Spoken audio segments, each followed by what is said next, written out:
다항식의 나눗셈에 대해 설명해 보겠습니다. 다항식의 나눗셈이란 뭐냐면 말 그대로 다항식과 다항식을 이렇게 나누는 거거든요. 뭐 예를 들면은 2x제곱 마이너스 x 더하기 3을 x 마이너스 1로 나눈 목과 나머지를 구해봐 라는 문제를 풀 때 우리는 다항식의 나눗셈을 이용해서 푼다라고 이야기를 하는 거거든요. 그러니까 뭐 이 친구 풀게 되면 뭐 요런 식으로 되잖아요. 우리 나눗셈 평소에 하는 것처럼 이렇게 나누는 수 앞에다가 두고 이거 빠르게 그냥 써보면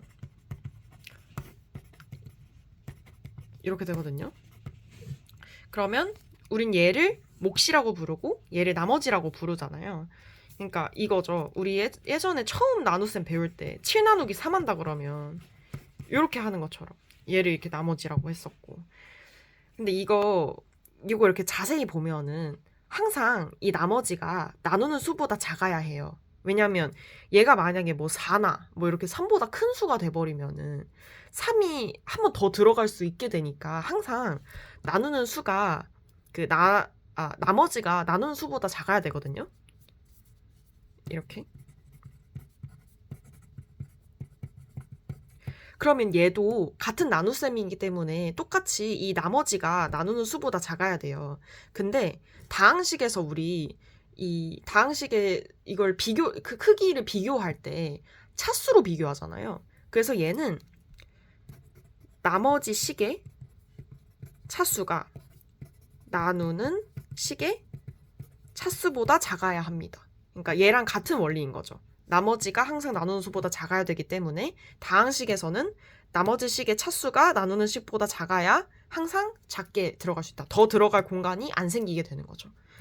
물론 당연히 같아서도 안 됩니다. 같으면은 한 번 더 들어갈 수 있잖아요. 그래서 이렇게 나눗셈을 할 수 있고, 우리 나눗셈 배울 때 검산식도 같이 배웠었거든요. 얘 같은 경우에 7은 나누는 수 곱하기 목 더하기 나머지 이렇게 해가지고 3 곱하기 2 더하기 1 이런 식으로 표현했었거든요. 얘도 똑같아요. 2x제곱 마이너스 x 더하기 3은 x 마이너스 1 곱하기 2x 더하기 1 더하기 4. 꼭 그래야 되는 건 아닌데 몫을 뒤에다가 쓰면 좋습니다. 나중에 문제 풀 때 편해요. 꼭.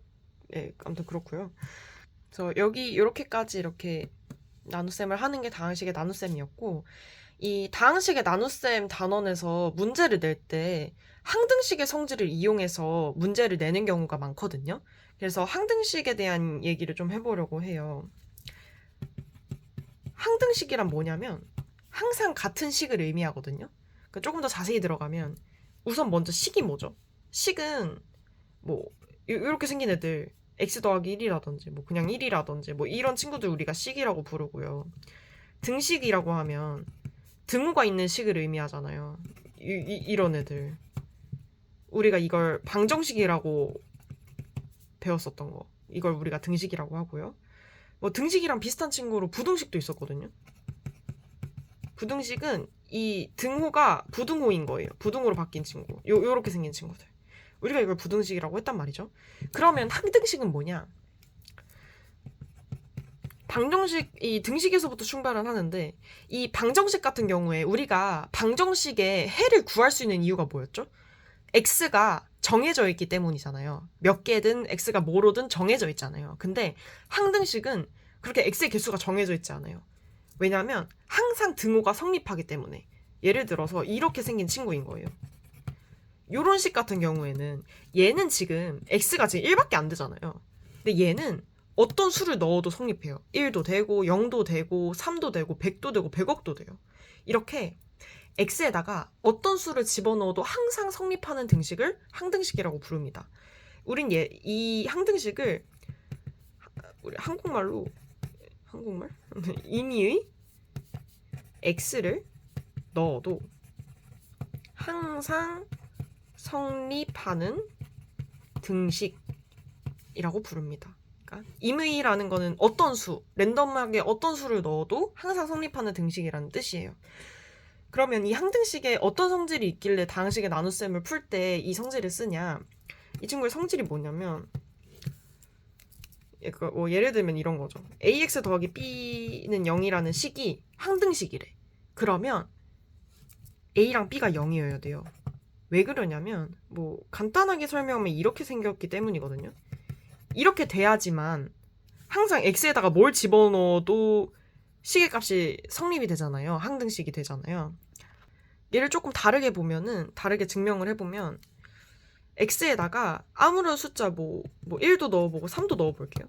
그럼 이거 여기다 이렇게 집어넣어보면 A 더하기 B는 0, 3A 더하기 B는 0이잖아요. 얘 연립하면 마이너스 2B는 0이라서 이제 마이너스 2A는 0이죠. A는 0이라서 A는 0 나오고 0 대입하면 B는 0 나와서 뭐 이런 식으로 항등식이 되려면 이 X 앞에 개수랑 상수항이 0이어야 된다는 걸 우리가 증명을 해낼 수가 있어요. 그러니까 항등식의 성질은 어떤 식이 있을 때 얘가 이렇게 0으로 되어 있으면 X 앞에 개수와 상수항이 0이어야 합니다.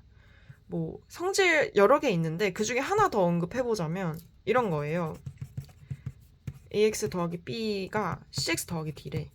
이렇게 되면 우리 아까처럼 0x 더하기 0꼴로 만들어줘야 되는 거거든요. 그러니까 얘를 이렇게 넘기는 거야.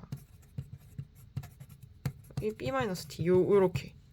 이렇게 되면 얘의 개수도 0이고 이 개수도 0이어야 우리 항등식이 된다는 거 우리 아까 전에 이런 식으로 넣어서 증명했잖아요. 그래서 얘랑 같은 방식으로 얘도 A-C가 0이고 B-D가 0이어야만 항등식이 됩니다. 그래서 얘는 A는 C, 얘는 B는 D 이런 식으로 나오게 되는 거죠. 그래서 그 문제 같은 거 풀 때 이런 성질을 어떻게 쓰냐면 이런 문제가 나와요. 뭐 x제곱 더하기 3x 마이너스 2는 뭐 이렇게 되어 있대. 이게 항상 항등식이고 얘네들 A랑 B 값을 구하래요. 그러면 얘네들을 수치대입법이랑 개수비교법으로 풀 수가 있거든요. 아까 그 항등식의 성질에 의해서 항등식이 되려면 x항의 개수가 같고 상수항도 같아야 되잖아요.